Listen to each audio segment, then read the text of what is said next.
Menjaga kesehatan hati. Bismillah, assalatu wassalamu ala rasulillah, wa ba'du. Terdapat banyak dalil bahwa iman, ibadah, dan ketaatan adalah nikmat. Iman itu manis, ibadah itu manis, taat itu manis, yang hanya bisa dirasakan oleh hati yang sehat. Dalam Al-Quran, Allah menyebut wahyu dengan sebutan ar-ruh. Allah Subhanahu wa Ta'ala berfirman, yang artinya, demikianlah kami wahyukan kepadamu, ruh, Al-Quran, dengan perintah kami. Quran Surat Asy-Syura, ayat 52. Yang dimaksud ruh pada ayat di atas adalah wahyu Al-Quran.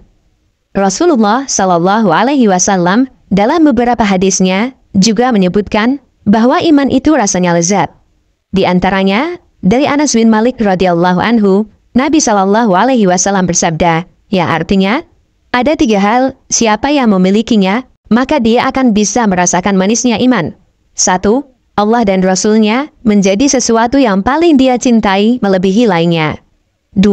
Mencintai orang yang latar belakangnya hanya karena Allah. 3. Dan dia benci untuk kembali kepada kekufuran, sebagaimana dia benci untuk dilemparkan ke neraka.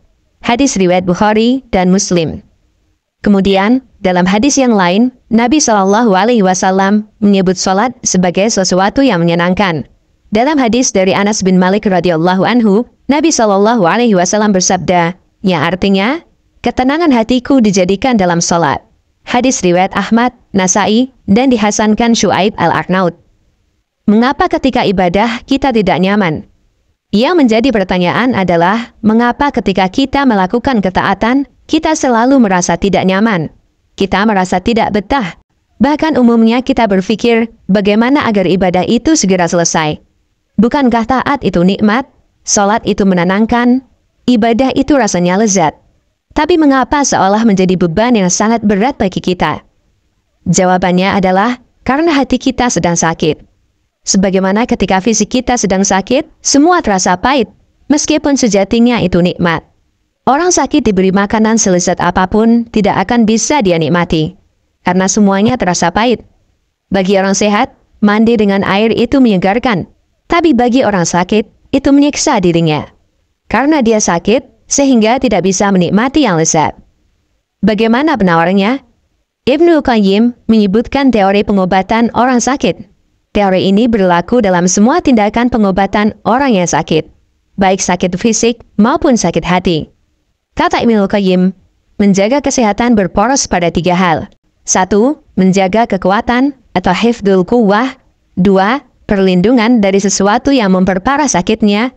Dan 3. Membersihkan sumber penyakit. Dan para dokter selalu memperhatikan 3 prinsip ini. Istighatsah al-lahafan. Selanjutnya, kita akan merinci secara ringkas. Pertama, menjaga kekuatan. Dalam dunia kedokteran, pendekatan pertama yang digunakan dokter untuk mengobati pasiennya adalah menjaga kekuatan fisik pasien. Dokter akan meminta pasien untuk banyak mengonsumsi makanan bergizi, banyak beristirahat, jangan banyak berpikir berat, dan tidak lupa diberi multivitamin. Dalam menjaga kesehatan hati yang sakit juga demikian. Kita harus memberi nutrisi bagi hati, di antaranya dengan banyak berzikir, banyak mendekatkan diri kepada Allah, banyak belajar agama, dan seterusnya. Karena wahyu itu ruh. Mendekat kepada wahyu, baik bentuknya amalan maupun menata pemahaman, berarti meningkatkan potensi kehidupan bagi hati. Kedua, perlindungan dari sesuatu yang memperparah sakitnya. Dalam dunia kedokteran, pendekatan kedua yang digunakan dokter untuk mengobati pasiennya adalah melindungi pasien dari sesuatu yang memperparah sakitnya. Dokter akan menyebutkan beberapa pantangan yang harus dihindari pasien. Tidak boleh makan berlemak, berkolesterol, dan seterusnya. Dalam menjaga kesehatan hati yang sakit, juga demikian. Kita harus menjaga diri dari kondisi yang memperparah penyakit hati kita. Itulah dosa dan maksiat. Karena dosa dan maksiat adalah noda bagi hati. Ketiga, membersihkan sumber penyakit. Dalam dunia kedokteran, ini pendekatan ketiga. Dokter akan mengobati sumber penyakit pasien. Pasien akan diberi obat, misalnya antibiotik, anti radang, anti alergi, dan seterusnya. Dalam menjaga kesehatan hati yang sakit, juga demikian. Kita harus membersihkan sumber penyakit hati dengan cara membersihkan noda dosa. Bentuknya, banyak bertaubat kepada Allah, memohon ampun atas kesalahan yang kita lakukan, dan seterusnya. Demikian, Allahu a'lam.